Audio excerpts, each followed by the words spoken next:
Bueno, te pido, Luis, que nos dirijas a invocar al Señor y empezamos. Padre, queremos exaltar tu nombre, agradecerte los momentos que nos das para venir ante tu presencia, pero sobre todas las cosas a escudriñar tu palabra, a tratar de entender, aprender, pero te rogamos que podamos también aplicarlo a nuestras vidas. Rogamos por esta clase, tú seas quien la dirija, que podamos prestar atención, que podamos aprender, vivirlo como tú quieres que lo vivamos. Te queremos rogar esto, agradecerte en el nombre del Señor Jesús. Amén. Bueno, había quedado una tarea que unos cuantos la hicieron, pero me llegó sobre la hora. O sea, algunos me la han mandado hoy mismo y otros un poquito antes. Entonces no hice a tiempo para poder verla de todos. Pero les proyecto en pantalla la que hicieron Seba y Sofi. Perdón que los exponga públicamente acá, pero... No, no hay drama, no hay drama. ¿Me dan permiso? Ok. Sí. Bueno. Es para mostrarles lo mal que está esta tarea.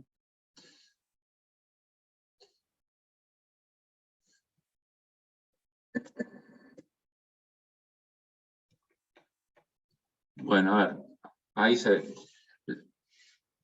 No, me gustó la forma en que lo hicieron, está muy clarito, y muestra un poco la dificultad que hay. Yo no he visto en ningún lado hecha esta comparación, por eso se las di a ustedes, para que hagan el trabajo que no hizo nadie, de ordenar, y acá está muy prolijito, en 4 columnas, las 4 bestias que habíamos dicho para encontrar similitudes y diferencias.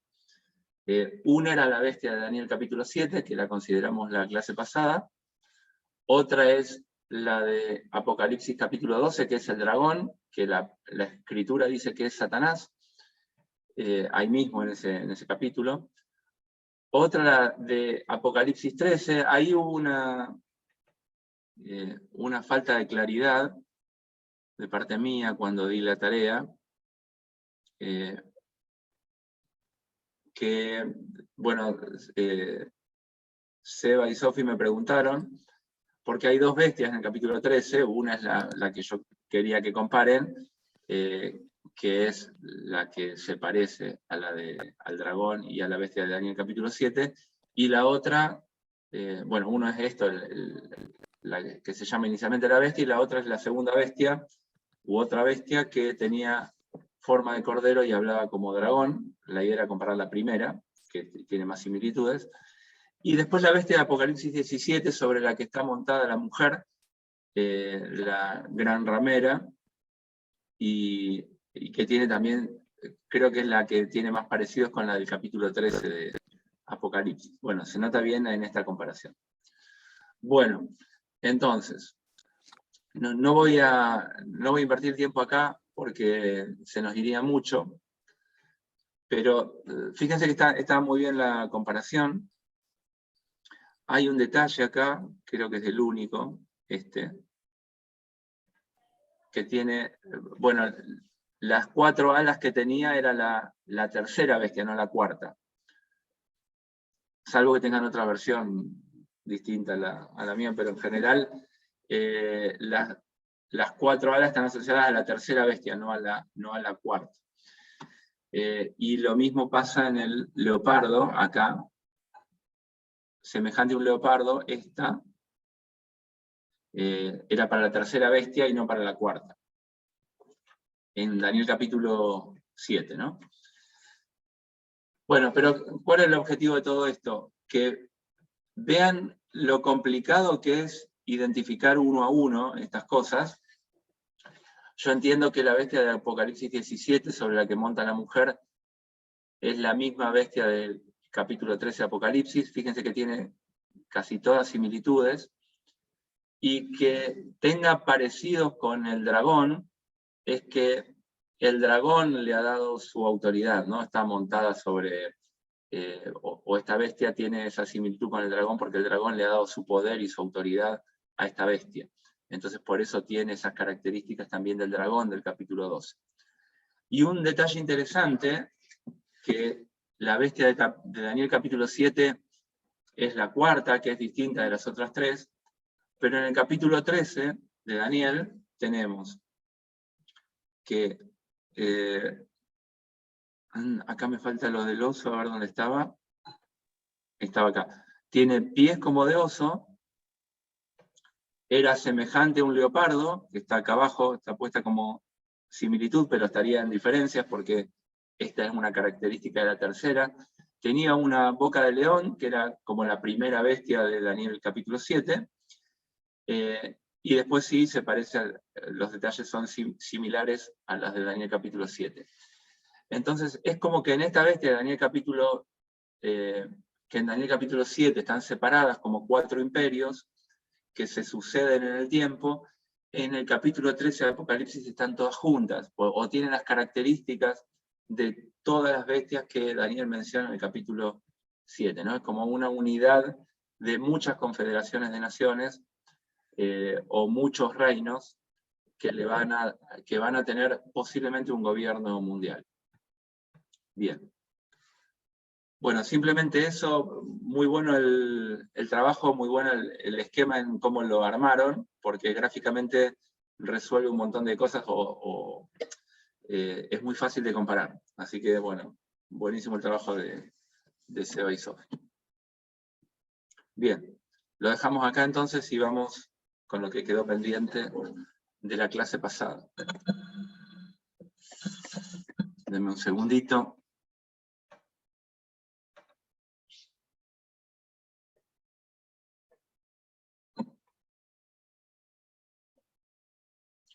Bueno, para tener el panorama,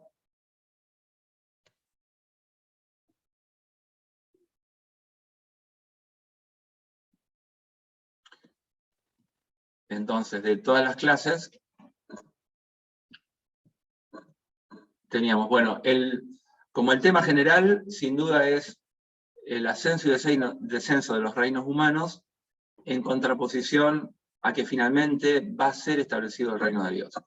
Y los contenidos, lo paso rapidito, pero para más o menos tener una idea de dónde estamos en la clase 4 fue la última del martes pasado, pero nos quedó terminar algo del capítulo 5, así que vamos a ir ahí ahora.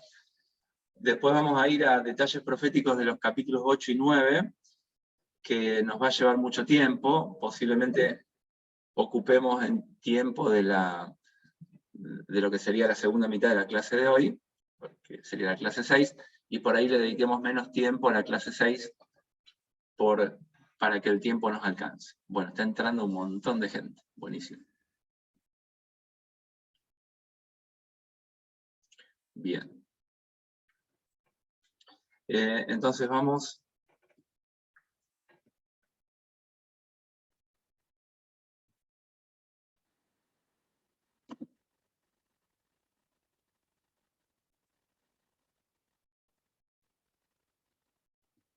ponernos en sintonía con donde habíamos quedado la clase pasada, que era ahí.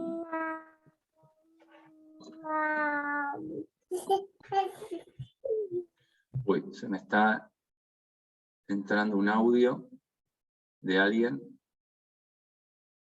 muy simpático, por cierto. Bueno, habíamos comparado en este paralelo capítulo 2 de Daniel con el capítulo 7, capítulo 3 con capítulo 6 y capítulo 4 con capítulo 5. En estos dos capítulos, capítulo 4 y 5, tenemos dos situaciones parecidas. Dos reyes que son advertidos previamente, los dos muestran su soberbia. En los dos hay un juicio. Uno tiene una oportunidad extra, el otro no. Bien, y la frase que se repite 3 veces en estos dos capítulos es: el Altísimo tiene dominio en el reino de los hombres, y lo da a quien Él quiere. Bueno, esto está bueno tenerlo presente cada vez que nos quejamos, ¿no?, de un montón de situaciones que hay injusticias en el mundo. Dios permitió que Daniel viviera quizá una injusticia más grande que la de cualquiera de nosotros. Fue castrado y él no tenía la culpa siendo un niño. Y Dios hace lo que quiere en el reino de los hombres y permite que en nuestro propio cuerpo suframos injusticias, en nuestra propia vida suframos injusticia, pero no sin un propósito, no sin que se cumpla lo que dice Romanos 8, cuando dice que a los que aman a Dios, como es el caso de Daniel, todas las cosas les ayudan a bien. Bien, bueno, hay un montón de cosas que no hemos visto y que tampoco vamos a ver, como por ejemplo, ¿qué opinarían de un cristiano como Daniel, que está, bueno, Daniel no era cristiano porque no había venido Cristo, pero un creyente como Daniel, que esté funcionando en la esfera más alta de un gobierno que es pagano totalmente? Como por ejemplo, no sé, vamos a poner el gobierno actual, el de Fernández, o el gobierno anterior de Macri, que son gobiernos que ni tienen en cuenta a Dios, y sin embargo puede ser que en alguna ocasión haya creyentes que estén funcionando en algunos ministerios, o que sean ministros, como fue el caso de Daniel, ¿no? Bueno, un tema importante. Daniel no lo buscó, pero terminó en esa situación. Bueno, no nos vamos a meter con ese tema, pero es un tema que da mucho para cortar. Bueno, de este capítulo lo que quería resaltar, capítulos 4 y 5, es que en medio del juicio para estos dos reyes, siempre hay una invitación al arrepentimiento. Acá tenemos varios textos.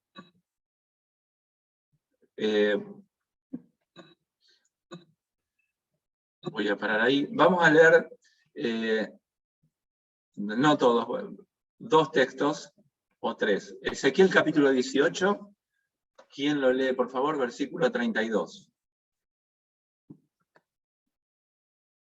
El otro es segunda carta de Pedro, capítulo 3, versículos 8 y 9. Y después vamos a ir a los de Apocalipsis. Leo el 32 de Ezequiel. Porque Leo la segunda de Pedro. Bien. Porque no quiero la muerte del que muere, dice Jehová el Señor, convertíos pues y viviréis. Bien, para subrayar ese versículo, no quiero la muerte del que muere. El texto de Pedro dice algo similar, pero lo que quiere Dios es convertíos y viviréis. A lo largo de toda la Escritura encontramos esto. Bueno, vamos con el segundo texto, Miriam. Mas, oh amados, no ignoréis esto, que para con el Señor un día es como 1000 años, y 1000 años como un día. El Señor no retarda su promesa, según algunos la tienen por tardanza, sino que es paciente para con nosotros, no queriendo que ninguno perezca, sino que todos procedan al arrepentimiento. Bien, ¿por qué Dios no actúa? ¿Por qué Dios no hace justicia? ¿Por qué Dios no termina todos estos gobiernos y pone su reino? Bueno, la razón la tenemos en estos textos. Dios está esperando que haya más gente que se arrepienta. Y si se fijan, bueno, no vamos a leer todos, pero en esos textos que están marcados ahí de Apocalipsis, capítulo 9 y capítulo 16, capítulo 9 de Apocalipsis estamos en los juicios de las trompetas, capítulo 16 estamos en las llamadas copas de la ira. En todo momento se desliza el deseo de Dios. Fíjense, vamos a leer Apocalipsis 16, versículos 8 y 9.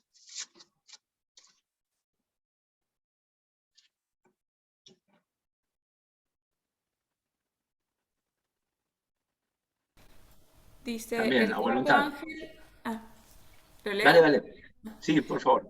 El cuarto ángel derramó su copa sobre el sol, al cual fue dado quemar a los hombres con fuego. Y los hombres se quemaron con el gran calor y blasfemaron el nombre de Dios, que tiene poder sobre estas plagas, y no se arrepintieron para darle gloria. Bien, lo que Dios esperaba era arrepentimiento y lo que obtuvo fue que la gente blasfeme su nombre. Pero lo que Dios esperaba era arrepentimiento. Y lo mismo tienen en el versículo 11, un poquito más abajo, dice la misma cosa, blasfemaron y no se arrepintieron de sus obras, ¿no? Lo mismo. Pero Dios siempre está esperando arrepentimiento. Cuando predicamos el Evangelio, lo que nos mandó el Señor es predicar arrepentimiento y perdón de pecados, pero fíjense que siempre está incluido el arrepentimiento, siempre. En el Evangelio es necesario que la persona reconozca su pecado, y no solo que lo reconozca, sino que como consecuencia de haberlo reconocido, que le duela y se arrepienta. O sea, que no lo tome como algo livianito. Bueno, ahí hay algunos textos de muestra, pero ustedes pueden explorarlo en la palabra, en el Nuevo Testamento, como quieran. Está por todos lados. Bien, y por último lo que tenemos en estos dos capítulos, el 4 y el 5 de Daniel, con esto terminamos lo que quedó pendiente de la clase anterior, tenemos que la gente, cuando viene al juicio de Dios, va a pasar instantáneamente de la vida relajada al terror. Bueno, Daniel capítulo 5, versículo 6, ahí tenemos el caso de Belsasar. Estaba de fiesta y de golpe lo tenemos en una situación completamente opuesta, ¿no? Fiesta, con mujeres, con vino, y el Daniel 5.6 dice, alguien que lo lea por favor. Entonces, Y cualquiera que no se rey postre y palideció. adore, No, perdón, lea- Vivi, capítulo 5 de Daniel, versículo 6. me equivoqué de capítulo.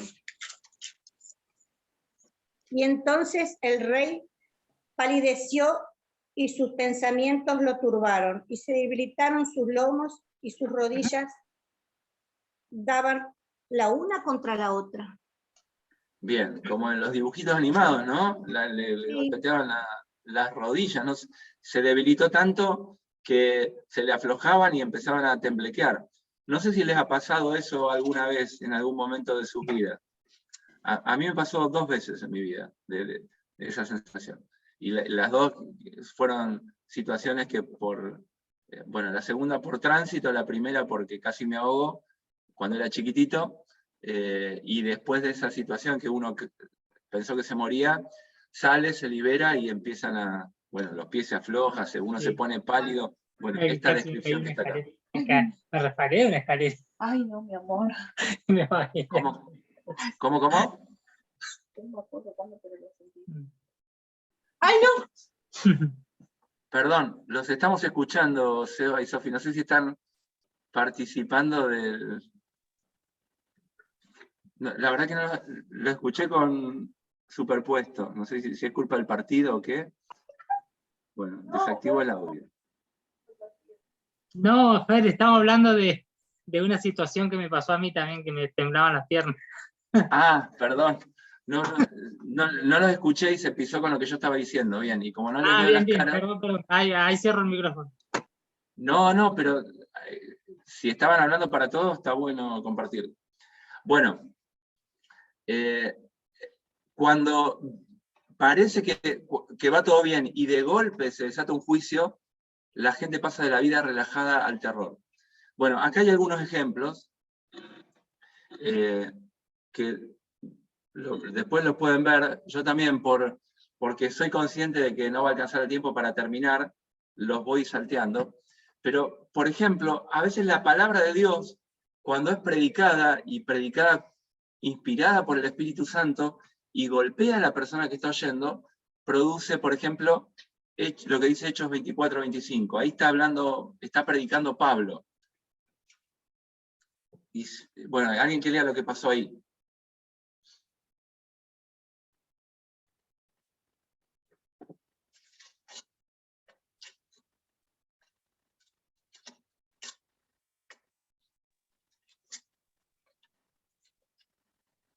¿Lo leo, Fer? Dale, por favor. Versión NTV. Al razonar Pablo con ellos acerca de la justicia, el control propio y el día de juicio que vendrá, Félix se llenó de miedo. Vete por ahora, le dijo. Cuando sea más conveniente volveré a llamarte. Bien, cuando habló del juicio que va a venir, no sé cómo habrá hablado Pablo inspirado por el Espíritu Santo, pero lo que produjo en Félix fue que se espantó, ¿no? Le agarró terror de lo que estaba oyendo y no lo quiso escuchar más. Bien, en Apocalipsis 6, cuando ven los juicios inminentes, todos los poderosos de la tierra se esconden en las cavernas y dicen, ¿quién nos librará de la ira del Cordero? ¿No? Siempre que viene el juicio inminente de Dios, a la persona que no se arrepintió le va a producir eso. Y en contraposición, a los creyentes les va a producir lo contrario.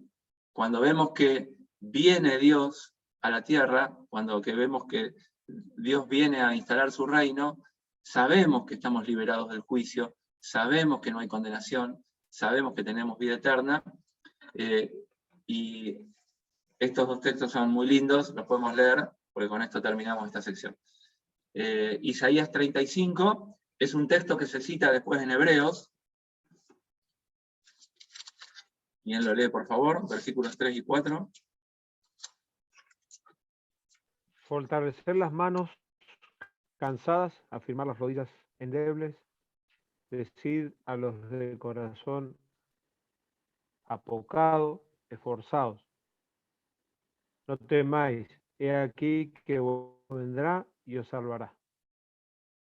Bien, fíjense cómo el contexto es, viene el Señor, y a los que están flojos, a los que están débiles, díganles esto, que es lo que relata Hebreos después de nombrar todos los héroes de la fe. Dice que nosotros también sigamos el mismo ejemplo, tengamos la vista puesta en el Señor, que va a venir. Y cuando venga el Señor, dice, el Señor viene con retribución, Él va a venir y nos va a salvar. Así que esfuércense, no teman, ¿no? Eso es lo que produce en el creyente las señales de que se viene el fin. No hay temor a la muerte, ¿no? Viene el Señor. Es algo, bueno, como dice Lucas capítulo 21. De nuevo, el Señor está hablando de las señales del fin. Y dice, cuando vean estas cosas, bueno, ¿qué le dice? Bueno, pónganse de pie y levanten la cabeza, porque llega nuestra salvación. Está llegando nuestra salvación. Lo que tanto anhelamos, la venida del reino de Dios. Bueno, pongámonos bien, no mal, ¿no? Ante esas situaciones. Es como que finalmente llega lo que el creyente tanto anhela y lo que la creación anhela finalmente va a llegar. Bien. Bueno, entonces vamos a la clase de hoy. Vamos a tratar los capítulos a la primera clase de hoy, que esperemos nos queda una media horita. Capítulo 8 y capítulo 9, sin duda no vamos a llegar, nos vamos a meter un poquito en la segunda hora de la clase. Bueno, ¿por qué? Porque el capítulo 9 tiene la profecía de las 70 semanas, que es un pasaje donde hay diferentes interpretaciones, no tanto en el 8, así que por ahí vamos a detallar un poquito más las diferencias entre las distintas interpretaciones del capítulo 9. Bueno, capítulo 8. El carnero y el macho cabrío.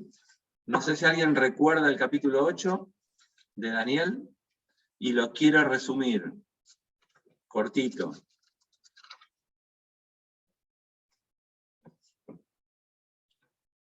No hace falta que entremos en detalles, ¿no? De lo que pasa en el capítulo 8. Cortito lo que pasa en el capítulo 8.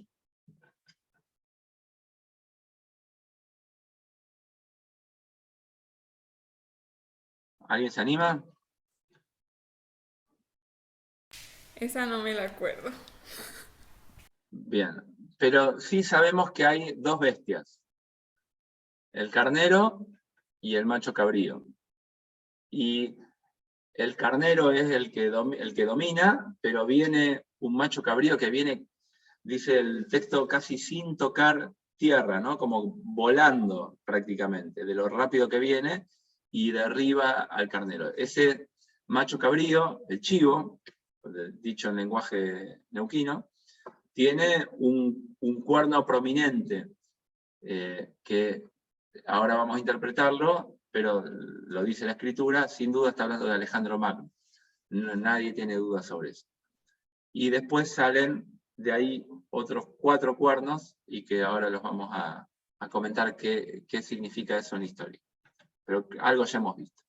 Bueno, 8.20 y 8.21 de este texto, del capítulo 8, tenemos la interpretación. Bueno, Daniel tiene la visión y después tiene la interpretación. En el versículo 20 dice, el ángel que le está interpretando, o entendemos que es un ángel. Después podemos ir al detalle fino. En cuanto al carnero que viste, dice que tenía 2 cuernos, estos son los reyes de Media y de Persia. Bueno, no hay nada para interpretar, nos dice quién es el carnero. Fíjense que un animal representa a los reyes de Media y de Persia. No un único rey, sino en general todos los reyes. Y el macho cabrío es el rey de Grecia. Y acá tenemos estos problemas de que a veces queremos asociar que el animal es el imperio y el cuerno es el rey.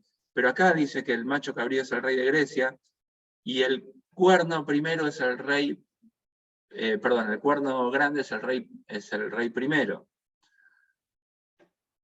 Bueno, sin duda está hablando de que el rey primero, el que derrota al imperio medo-persa, el que conquista todo el imperio medo-persa, es Alejandro Magno.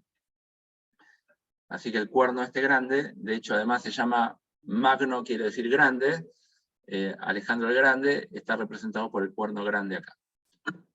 Bien, entonces,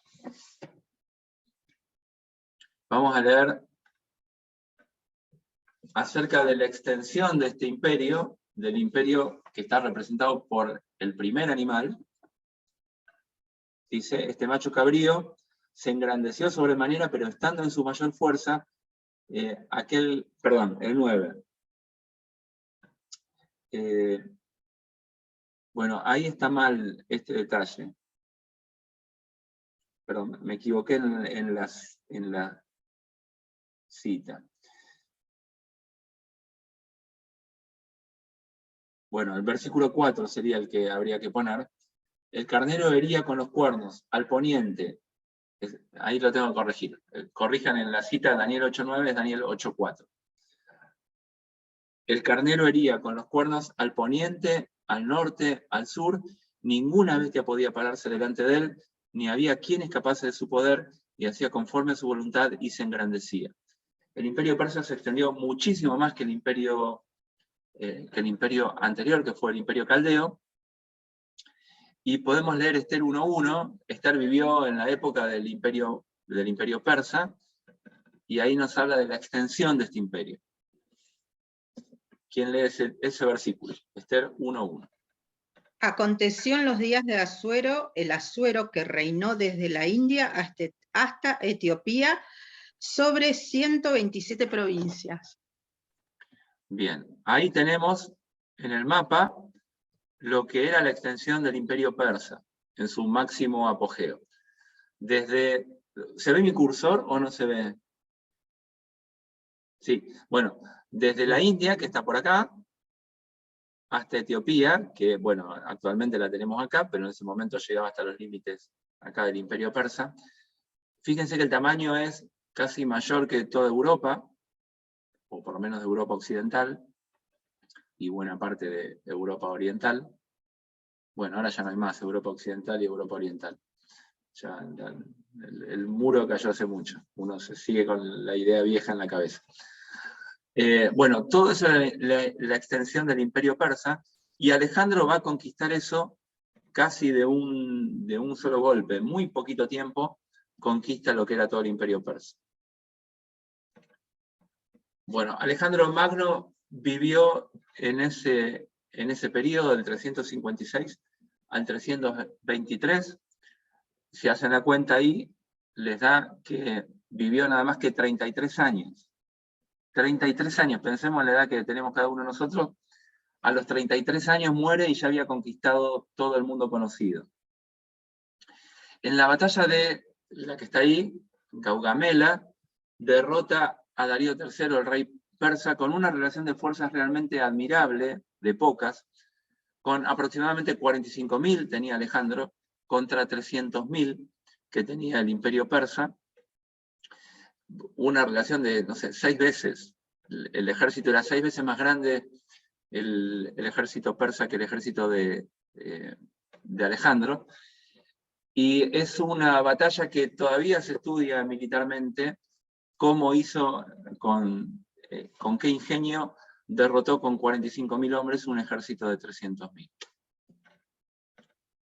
Bueno, este es el imperio de Alejandro, fíjense que es, en su extensión, es más o menos lo mismo, llega desde la India hasta la parte norte de África, ocupada, lo que era Egipto, y obviamente además Macedonia y Grecia, que era la región original a partir de la cual había crecido el imperio griego.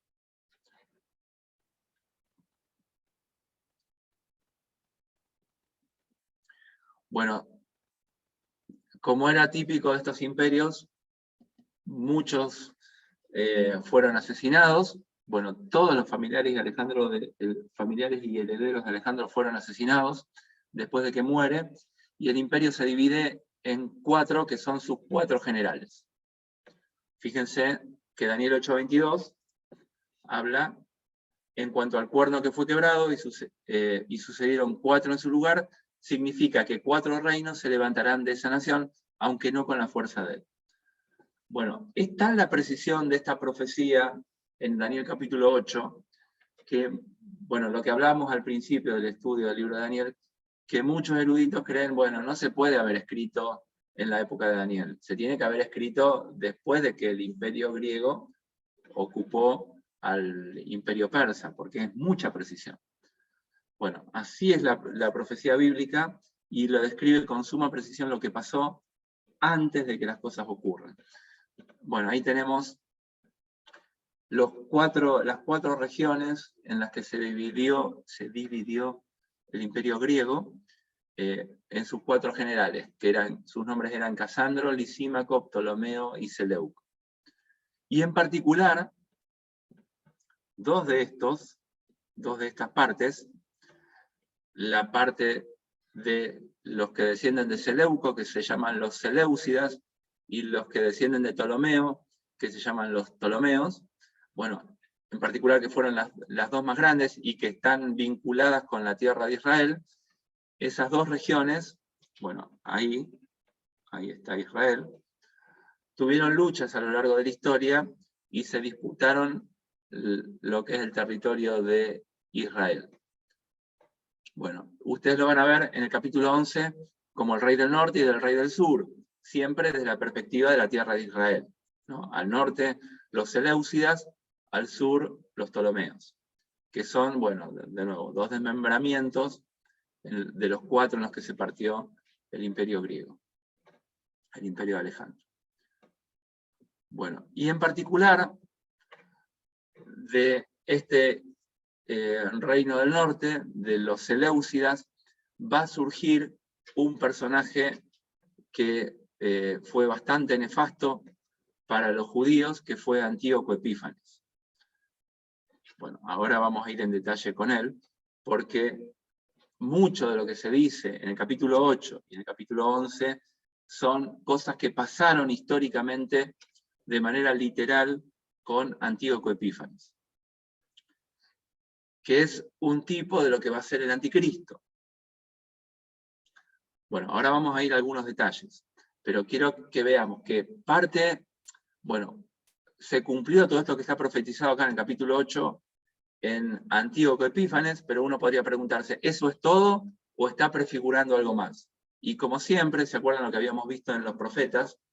Por ejemplo, para dar un ejemplo en Joel ve una plaga de langostas y tiene que ver con ese momento que se cumple en ese momento, en el futuro más inmediato, pero también el profeta es transportado por el Espíritu de lo que va a ocurrir en el tiempo del fin, y tenemos una visión de cosas que van a ocurrir en el tiempo del fin, que profetiza Joel con el día del Señor, y acá pasa lo mismo. Vamos a tener Antíoco Epífanes, que cumple literalmente todo lo que dice acá Daniel capítulo 8 y Daniel capítulo 11, pero también prefigura cosas que van a venir con el anticristo. Bien, entonces, vamos ahí. Antíoco Epífanes es el cuerno pequeño del que nos habla el texto bíblico. Bueno, fíjense, las monedas, estas son monedas de Antíoco IV, es Antíoco Epífanes, y en la inscripción dice, ahí está la traducción, Antíoco, imagen de Dios, portador de la victoria. Bueno, esas eran las monedas. Ahí tenemos los detalles de este personaje, ¿no? Fíjense el versículo 9, dice, de uno de ellos, de uno de esos 4 imperios o reinos en los que se dividió el imperio griego, de eso salió un cuerno pequeño. Creció mucho hacia el sur, al oriente y hacia la tierra gloriosa, que es obviamente la tierra de Israel. Bueno, ahora vamos a los detalles, pero los tenemos en ese rango de versículos, del 9 al 14 y del 23 al 25. Se habla de que va a tener poder, versículo 9, de que va a ser un rey soberbio, versículos 10 y 11, y versículo 23. Lo llama un rey altivo de rostro. Sacrílego, es decir, va a hablar cosas contra Dios. Va a blasfemar el nombre de Dios. Entendido en enigmas, y acá habla de que va a tener una inspiración satánica, ¿no? Que hay cosas que con un poder sobrenatural las va a discernir. Bueno, lo mismo, dicho de otra manera, un poder especial. Va a tener poder sobre los creyentes, sobre los santos, lo dice el versículo 24. Recuerden que en el capítulo 7 ya había un anticipo de esto, ¿no? De que iba a tener poder sobre los santos, que los iba a dominar tiempos y medio tiempo. Y acá de nuevo dice que va a tener poder sobre los santos, el versículo 24. Dice que los va a destruir. Bueno, y además habla de una animosidad particular contra Dios. Dice, se levantará contra el príncipe de los príncipes. Y por último, que va a ser quebrantado, pero no por hombres.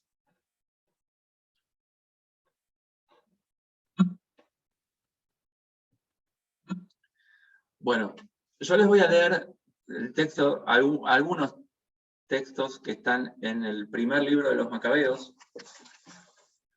Recuerden, el primer libro de los Macabeos es un libro que no es uno de los libros que están incluidos en el canon de la Escritura, ni el que tenemos nosotros como canon del Antiguo Testamento, ni el que tienen los judíos, ni en el Tanaj de los judíos. Pero sí es un libro que tiene mucha información histórica, ¿sí? Y en eso es muy valioso. Yo tengo acá, les muestro la Biblia católica, y la Biblia católica considera el libro de los Macabeos como inspirado, entonces está en esta Biblia católica, que tiene este agregado con respecto a lo que los judíos consideran inspirado el Nuevo Testamento y nosotros también. Pero tiene información histórica, y es lo que quiero mencionar acá. El libro de los Macabeos fue escrito en la época de Antíoco Epífanes. Es cuando este rey entra en Jerusalén, comete el sacrilegio en el templo y instiga a que los judíos abandonen su fe, sus prácticas, y hagan conforme al resto de los pueblos. Y les voy a leer algunos detalles que son interesantes. Dice, les leo el versículo, les leo este pasaje. 12 años llevaba reinando Alejandro cuando murió. Sus generales tomaron posesión del poder, cada uno en su lugar. Y después que murió él, todos ciñeron la corona, y sus hijos después de ellos durante muchos años. Así se multiplicaron los males sobre la tierra. De entre ellos salió un vástago inicuo, Antíoco Epífanes, hijo del rey Antíoco, que había estado como rehén en Roma, el cual empezó a reinar en el año 137 del imperio de los griegos. Bueno, acá la anotación del tiempo es a partir del imperio de los griegos, ¿no? 137 del imperio de los griegos. Bueno, esa información es el cumplimiento de la profecía que tenemos en Daniel capítulo 8, que son casi unos 200 años después.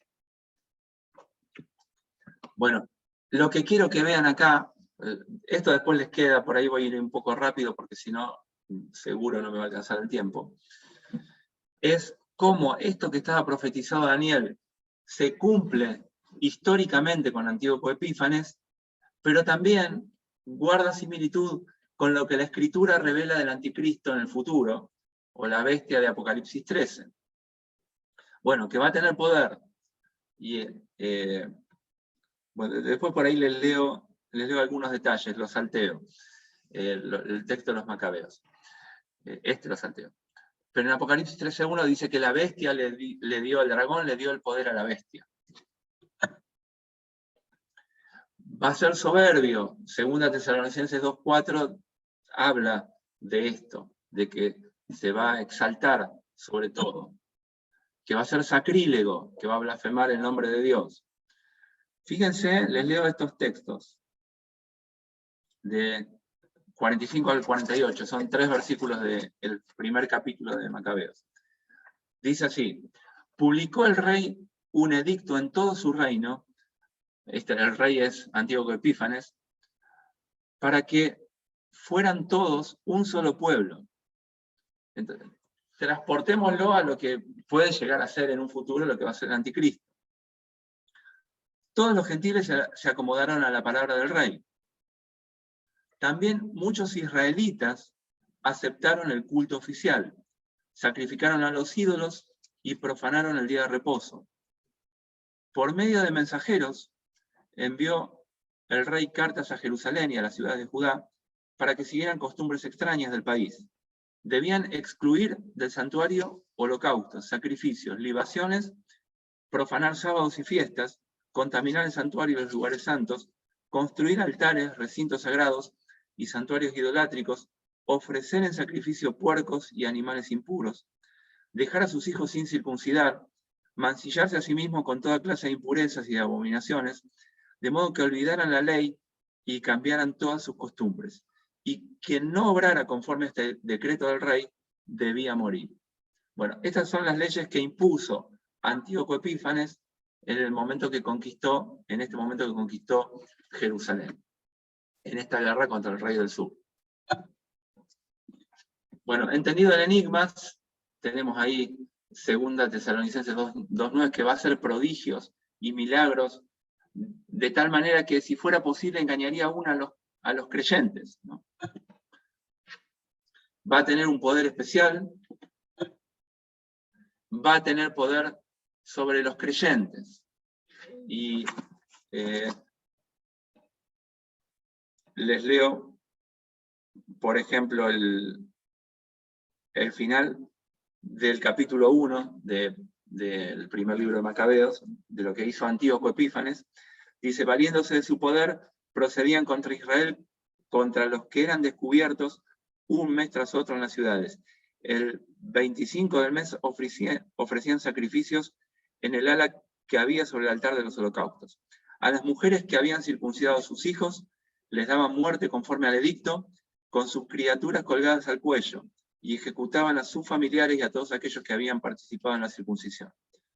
Sin embargo, muchos de Israel se mantuvieron firmes, ¿no? A pesar de la presión, dice, muchos se mantuvieron firmes, y tuvieron valor para no comer cosa impura. Prefirieron la muerte antes que contaminarse con los alimentos y profanar el pacto santo o la alianza santa. Así murieron estos creyentes. Bueno, animosidad contra Dios, lo tenemos relatado en lo que hizo Antíoco Epífanes y lo tenemos en lo que va a ser la bestia de Apocalipsis 13, y que va a ser quebrantado, y no por hombres. Ocurre con la muerte de Antíoco Epífanes, que muere no asesinado por una persona, no en combate, sino de una enfermedad, y él reconoce en ese texto que está ahí, que no lo vamos a leer, que está tocado por lo que hizo cuando impuso todas esas cosas en Jerusalén. Bueno, y el anticristo obviamente va a ser quebrantado en la venida del Señor Jesucristo. No por mano, sino como vimos también en la imagen de Nabucodonosor, se desprende la roca y cae y golpea los pies de la imagen. Una roca que es desprendida no por mano. Bueno, hay un texto ahí bastante difícil de interpretar, capítulo 8, versículos 13 y 14, que Daniel pregunta cuánto tiempo, perdón, Daniel no pregunta, sino que oye a dos hablando, y dice, ¿hasta cuándo va a durar esto de que has quitado el continuo sacrificio y el lugar del santuario fue echado por tierra? Esto que hizo Antíoco Epífanes. Y el versículo 13, Daniel oye la pregunta de dos que están hablando, y el versículo 14 dice, hasta 2300 tardes y mañanas. Luego el santuario será purificado. Bueno, ¿qué significa eso? Bueno, el fin de las 2300 tardes y mañanas, sin duda, por lo que dice ahí, es el fin de la abominación desoladora. Uno puede interpretar de dos maneras. 2300 tardes y mañanas son 2300 días o 1150 días. ¿No? Porque uno puede contar 2300 tardes y mañanas en total. Y una tarde y una mañana hacen un día. O uno puede contar 2300 días. Bueno, si uno se cuenta como que la tarde y la mañana, recuerden el texto ahí de Éxodo, indica que los judíos tenían que hacer diariamente un sacrificio a la mañana y un sacrificio a la tarde. O mejor dicho, uno a la tarde y uno a la mañana, porque los judíos empiezan a contar el día a la caída del sol. Entonces, coincidiría esto con la interrupción del sacrificio, y como que hay 2300 sacrificios que no se van a hacer en el periodo de Antíoco Epífanes. Y esos son 1150 días, aproximadamente 3 años, 2 meses, o, depende cómo uno cuente, 6 años y 4 meses si uno cuenta que son 2300 días. Pero bueno, aproximadamente el tiempo que el anticristo va a perseguir a los santos, ¿no? Que tenemos relatado en el Apocalipsis.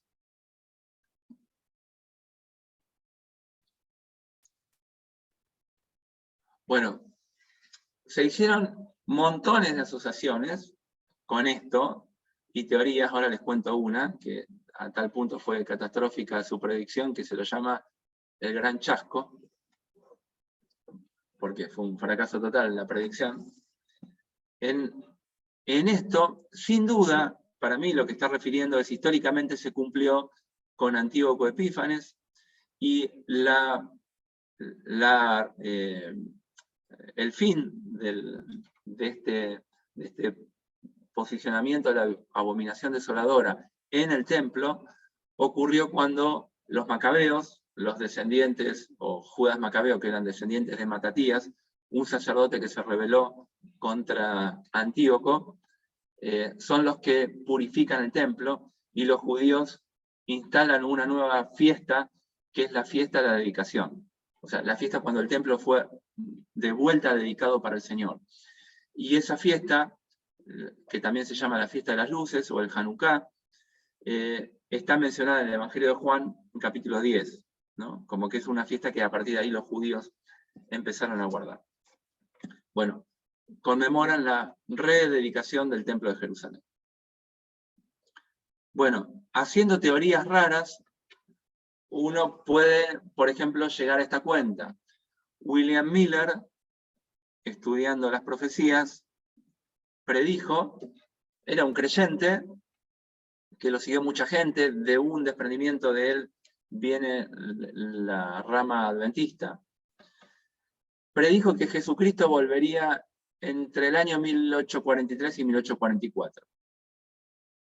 Con esta teoría de que un día vale un año, ¿no? Día por año, y hay texto en la Escritura sobre los que se basó, de que un día equivale a un año, y por lo tanto 2300 años o 2300 días eran 2300 años.